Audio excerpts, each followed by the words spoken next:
Corruption के बगैर तो इन्होंने काम भी और नहीं किया। कोहिस्तान जैसे छोटे ज़िले में 40 अरब रुपए के करप्शन हुआ है। ये औरों को चोर समझते हैं, औरों को डाकू समझते हैं, खुद अपने आप को फरिश्ते समझते हैं। इसी वजह से तो कोई पूछने वाला नहीं है। हमारी पार्टी का जो मौक़िफ़ है वो तो बिल्कुल वाज़ेह है कि हम इस पूरे मुल्क में और बिलख़ुसूस अपने सूबे में अमन अमान की जो सूरत हाल है, अवाम भी इससे परेशान है और हम भी चाहते हैं कि अमन हो, क्योंकि अमन होगा तो फिर तरक्की भी होगी, ये मुल्क तरक्की भी करेगा। इस मुल्क में खासकर ये पख्तूनख्वा में जो बेरोज़गारी है वो भी खत्म होगी, तालीम आम होगी, सेहत के जो मौक़े हैं वो भी मैसर आएंगे। तो अमन तो बहुत ही ज़रूरी है। हमारी पार्टी का मौक़िफ़ यही है। हम अमन के लिए हमने बहुत सारी कुर्बानियाँ भी दी हैं, तो इंशाल्लाह फिर भी हम अमन कायम करने के लिए कुर्बानी देंगे। और हमारी पार्टी का जो मौक़िफ़ है वो तो बिल्कुल वाज़ेह है। सारी दुनिया जानती है कि एएनपी जो आज अमन का जो मसला है इस पे जो हमारे मरकज़ी सदर हैं सेनेटर अहमद वली खान, उन्होंने सेनेट में कई दफ़ा अमन अमान पर बिल्कुल वाज़ेह मौक़िफ़ इख्तियार किया है। तो अमन तो बहुत ही अच्छी चीज़ है। इंशाल्लाह हम अमन के लिए बहुत कुछ करने को तैयार हैं। जहाँ तक करप्शन की बात है तो ये तीसरा दौर है पीटीआई का इस सूबे में। जब परवेज़ खटक साहब थे, उसके बाद महमूद साहब थे और अब ये अली अमीन साहब हैं। तो करप्शन के बगैर तो इन्होंने काम भी और नहीं किया। आप देखें कि कोहिस्तान जैसे छोटे ज़िले में 40 अरब रुपए के करप्शन हुआ है।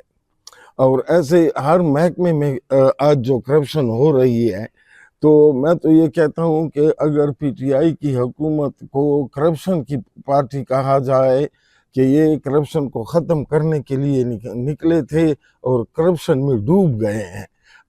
अली अमीन साहब भी है, उसके भाई हैं, जो मिनिस्टर हैं इनके, जो एमपीए हैं, आज नौकरियों की बोलियां लग रही हैं।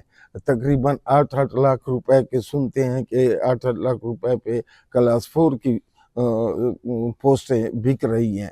तो हर ज़िले में यही है कि करप्शन ज़िलों तक पहुँच चाहिए, तहसीलों तक पहुँच चाहिए। इतने ये जो दफ्तर हैं ज़िले के या तहसील के, इन तक ये करप्शन पहुँचाइए। करप्शन के बगैर तो इनका तो कोई काम भी नहीं है। तरक्याती काम तो ये कर नहीं रहे, सब के सब ये करप्शन में लगे हुए हैं। तो बाकी बात आपने की, बिल्कुल ये अच्छी बात है। ये औरों को चोर समझते हैं, औरों को डाकू समझते हैं, खुद अपने आप को फरिश्ते समझते हैं। तो जब वो चोरों की और डाकुओं की हुकूमतें थी तो उसमें इतना करप्शन नहीं था जितना इन ईमानदारों के हुकूमत में करप्शन हो रही है।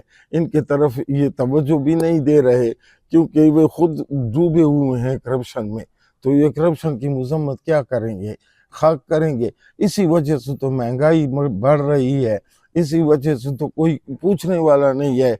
बाज़ार में चले जाएं, मुख्तलिफ़ किस्म के रेट होते हैं वो अपने फ़ायदे के लिए, लेकिन इनको कोई ऐसा ज़िम्मेवार बंदा इसलिए नहीं मिल रहा कि वो खुद हर एक अफसर जो है वो करप्शन में डूबा हुआ है।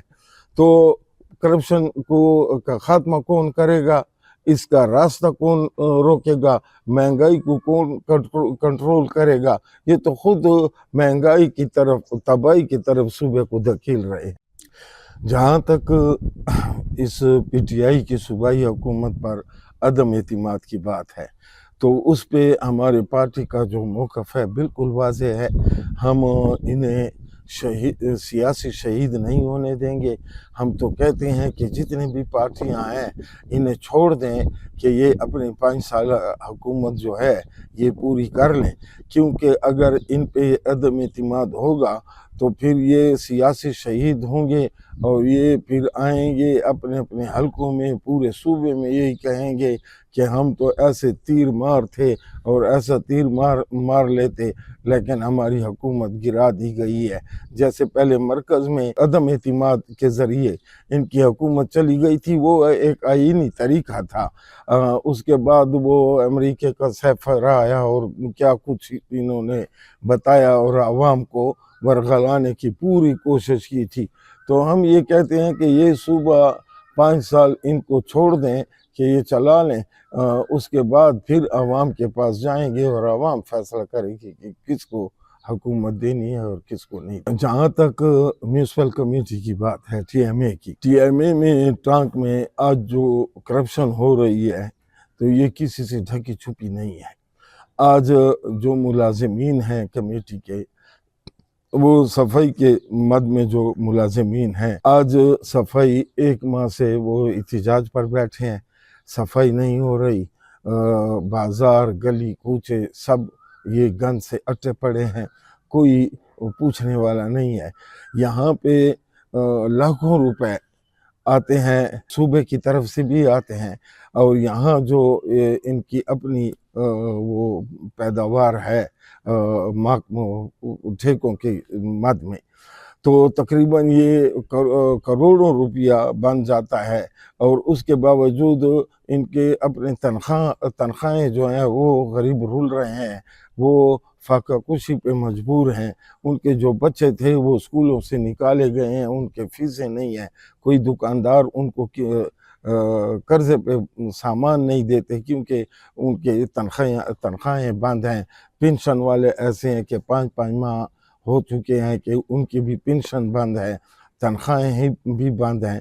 تو یہاں پہ جو بیٹھے ہیں وہ تو اپنے لیے تو سب کے سب بل بھی نکالتے ہیں اور کھاتے پیتے بھی ہیں، لیکن وہ جو مزدور ہیں یا ملازمین ہیں ان کے لیے ان کے پاس بالکل وہ 1 روپیہ نہیں ہوتا۔ صوبائی حکومت کو بھی سے بھی ہم یہی مطالبہ کرتے ہیں کہ آپ مہربانی کریں، انہیں جلد از جلد گرانٹ دے دیں کہ ان کے چولہے جل جائیں، ان کے بچے واپس اسکولوں میں چلے جائیں، ان کے اخراجات جو ہیں وہ ان میں کمی آ جائے، دکانداروں کے پاس اگر یہ جائیں تو ان کو قرض بھی مل سکے۔ تو صوبائی حکومت کی بڑی ذمہ داری بنتی ہے کہ وہ ان کو فنڈ دے۔ ہم تو چیئرمین ہیں اپنے ولیج کونسل کے، تو ہمیں تو 3 سال سے 2 سال تو پہلے ہمیں سیلری نہیں مل رہی تھی کہ صوبائی حکومت کہتی ہے کہ ہمارے پاس پیسے نہیں ہیں، اور 3 سال تقریباً ہو چکے ہیں ہم کو کہ ہمارے کوئی فنڈ نہیں ہے ترقیاتی فنڈ کہ ہم کسی عوام کا کام کر سکیں، کوئی نالی ہو، گلی ہو، کوئی پانی کا مسئلہ ہو، کوئی یہ ہم نہیں کر سکتے کیونکہ ہمیں صوبائی حکومت فنڈ نہیں دے رہی۔